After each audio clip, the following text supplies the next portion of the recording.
sorry about that, I forgot to take my inhaler. You know, there are a lot of crazy Star Wars fan theories out there, and a lot of them are just out in left field, but some of them make so much sense that they might actually be true.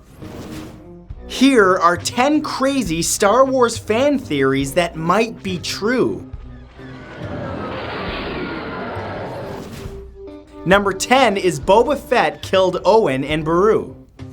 The classic scene where Luke arrives back at Aunt Beru and Uncle Owen's moisture farm only to find it destroyed and them murdered may have been because of a certain famous bounty hunter. Luke's adoptive aunt and uncle were murdered for having harbored C-3PO and R2-D2, the droids that Vader contracted several bounty hunters, including Boba Fett, to find and capture on Tatooine. Vader specifically asks Fett not to disintegrate the droids, possibly because of a track record with previous bounties. It's pretty condemning evidence when we see the burnt skeletons of the last two people to know where the droids were. Think about it, it seems pretty uncharacteristic of Vader and his stormtroopers to murder important family members without capturing them or interrogating them first, as he has been often known to do before. Boba Fett always thinking about death, what if he doesn't survive? Remember that line? That guy's crazy. Number 9 is Han Solo can use the Force. Everyone's favorite space smuggler has been known to have an unbelievable amount of good luck during very risky situations, but fans have theorized that Han's good luck wasn't luck at all. Though he doesn't initially believe in the power of the Force, Han may be subconsciously using its abilities through an innate sensitivity to it. Think about it, how many times does he beat the odds and save his friends, or escape certain death? Or better yet, he always seems to sense danger before it happens. Not enough evidence for you? How about the fact that the man piloted the Millennium Falcon through a dense asteroid field and has magically been able to impossibly pinpoint Luke in desperate situations on Hoth and Cloud City? If he isn't using the Force to pull off these feats, he has got to be the luckiest man in the galaxy. Or he has a horseshoe up his But just like Obi-Wan Kenobi says, there's no such thing as luck. Number 8 is Luke and the Rebels are the galaxy's version of terrorists. While Luke is a true protagonist that works to dethrone the evil dictatorship of the Galactic Empire, there are some logical comparisons that can be made for him being a radicalized space terrorist. First off, he's motivated into action due to the brutal murder of his aunt and uncle at the hands of the Empire, which sends him off on a campaign of revenge against their leader. At the end of the first film, he blows up the Death Star and incinerates hundreds, if not thousands, of innocent civilians on board. And at the center of all of this are the Jedi, like Obi-Wan, who takes in Skywalker and trains him to fight against the Empire. Now, that might be a bit of a stretch to you, but it ultimately comes down to your perception of the events. Sacrificing the Death Star staff was probably a necessary evil in order to restore peace. These movies just got a little darker for some of y'all. Number 7 is R2-D2 and Chewie are secret agents.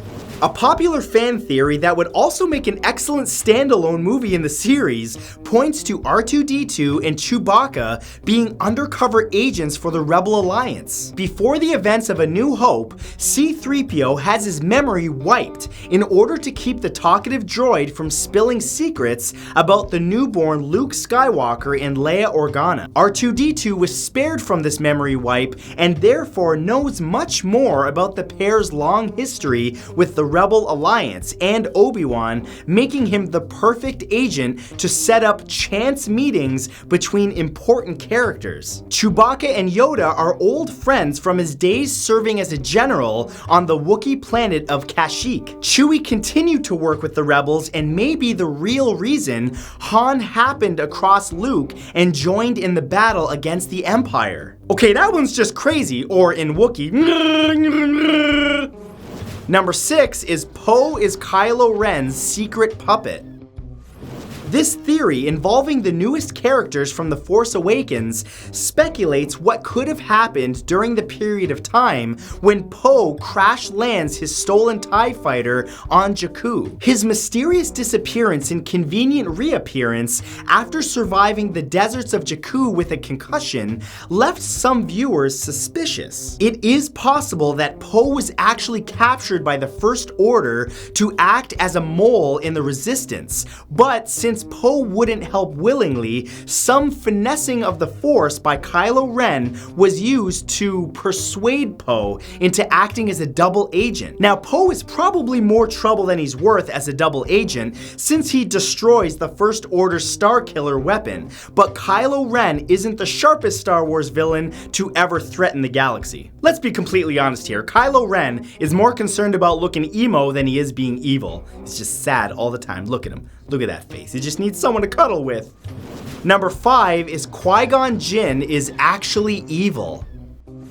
Qui-Gon Jinn, the Jedi that mentored Obi-Wan Kenobi, may have had more sinister motives than anyone was aware of throughout The Phantom Menace. A popular theory among devoted fans of the prequels theorizes that Jinn had secretly turned to the dark side and was working to overthrow the Jedi as a Sith. In his younger days, he served as a Padawan to Count Dooku, who became a Sith Lord and helped start the Clone Wars. Jinn also proved to be a defiant Jedi Master, often working against Jedi Council rulings and preferring to make his own, more questionable decisions, including training Anakin Skywalker. If you've seen the films, then you know that Anakin was probably, not exactly a good choice for the Jedi school, and that it seems pretty concerning that Jinn wanted him to be a master of the ways of the Force so badly. I think we're all missing a very big clue here, which is that evil mullet he's got. No good Jedi would ever wear that. It's nasty.